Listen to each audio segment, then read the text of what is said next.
and to children along the way. Even when Thomas is pulling heavy loads. One morning, Thomas puffed into Brendam Docks. Sir Topham Hatt was waiting. "You are all here to welcome the new engine. His name is Hank." "I've heard he's very special. I've heard he's very strong." Hank puffed into the docks. Hank was very special. He had red wheels and a bright red cowcatcher, and he was very tall. The engines had never seen an engine like Hank before. Hank looks as strong as a giant. I'm sure he isn't stronger than a Sodor engine. "Now, Thomas, I have 3 jobs for you. First, you must take new machines from the docks to the factory. Then you are to pick up stone from the quarry and deliver it to the shunting yard. And lastly, you must pick up an old tractor from Farmer McCall's and take it to the repair yard." "Yes, sir." "And you must take Hank with you. Hank must see the important sights of Sodor. Be back by tea time for Hank's welcome party at Knapford." Thomas buffered up to the machine cars. Hank chuffed alongside. "Hello." "Howdy, Thomas. Now, you look like one of the finest little engines I've ever seen." Thomas didn't like being called little. "I'm a tank engine." Thomas thought Hank was being cheeky. "Those freight cars are way too heavy for you. Let me take them for you." Hank meant to be helpful, but it made Thomas cross. "No, thank you. I'm strong enough to pull much heavier loads than this." "I'd be happy to help." But Thomas was already puffing out of the docks.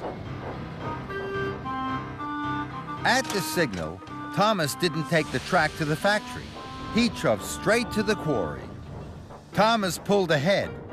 "I may not be grand, and I may not be long, but I will show Hank that I'm stronger than strong," he huffed to himself. Thomas and Hank puffed into the quarry. "Now I'm going to pick up the stone cars." Hank was surprised. "Hold your huffing there, Thomas. Let big old Hank take those cars for you." "No, thank you. Tank engines can pull very heavy loads." So Thomas heaved and huffed out of the quarry.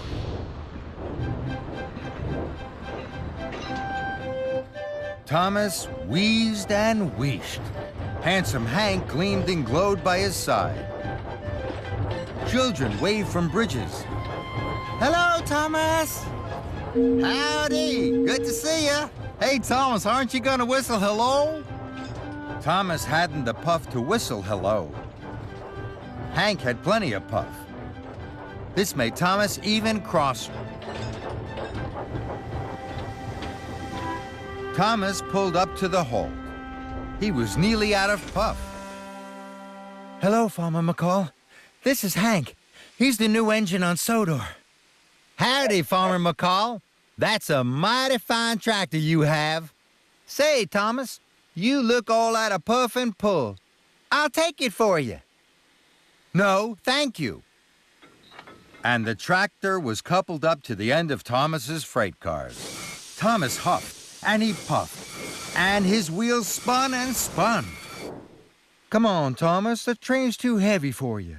Take the pressure off your pistons. Couple me up." But Thomas was determined to pull the train on his own. "We must not be late for your party." Wheel turn by wheel turn, Thomas puffed away.